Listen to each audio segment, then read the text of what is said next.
Form is temporary, class is permanent. ক্রিকেটীয় প্রবাদটি আরও একবার যেন সত্যি প্রমাণিত হলো সিডনির মাঠে।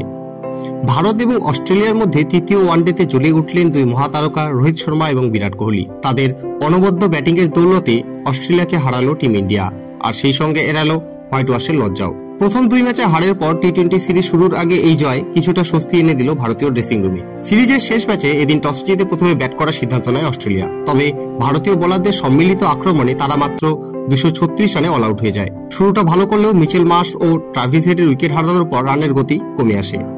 দলের হয়ে সর্বোচ্চ 56 রান করেন ম্যাট রেনশ। ভারতীয় বোলারদের মধ্যে এদিন উজ্জ্বল ছিলেন তরুণ পেসার হর্ষিত রানা, যিনি একাই 4 উইকেট তুলে নেন। কোচ গৌতম গম্ভীরের আস্থার মর্যাদা রেখে তিনি অ্যালেক্স ক্যারি, কুপার কনলি সহ শেষ দিকে ব্যাটারদের সাজঘরে ফেরান।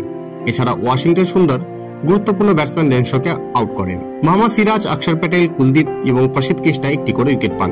237 রানের লক্ষ্য তারা করতে নেমে শুরুতে কিছুটা চাপ অনুভূত হলেও সেই চাপ উড়ে গেল রোহিত শর্মা ও বিরাট কোহলির ক্রিজে আসার পর। দীর্ঘদিন ধরে তাদের ফর্ম নিয়ে যে প্রশ্ন উঠছিল, এই ম্যাচে তার সোপাটে জবাব দিলেন দুই মহারথী। অধিনায়ক শুভমন গিলের প্যাভিলিয়নে ফেরার পর ক্রিজে আসেন বিরাট।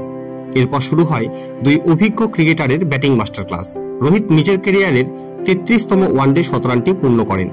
অন্যদিকে বিরাট কোহলি 74 রানে অপরাজিত থেকে দলের জয় নিশ্চিত করেন। এই দুই তারকা এদিন নিজেদের মধ্যে 19তম সেঞ্চুরি পার্টনারশিপ করলেন, যা ক্রিকেট ইতিহাসে তৃতীয় সর্বোচ্চ। তাদের এই জুটি বুঝিয়ে দিল ফিটনেস বা ফর্মের প্রশ্ন তুলে যারা সমালোচনা করছিলেন তারা ভুল ছিলেন। দুই তারকার সাবলীল ব্যাটিংয়ে ভারত অনায়াসে লক্ষ্যভেদ করে ওডিআই সিরিজে হোয়াইট ওয়াশ এড়ালো, যা 29 তারিখ থেকে শুরু হতে চলা টি-20 সিরিজের আগে ভারতীয় ড্রেসিং রুমকে কিছুটা অক্সিজেন যোগাবে।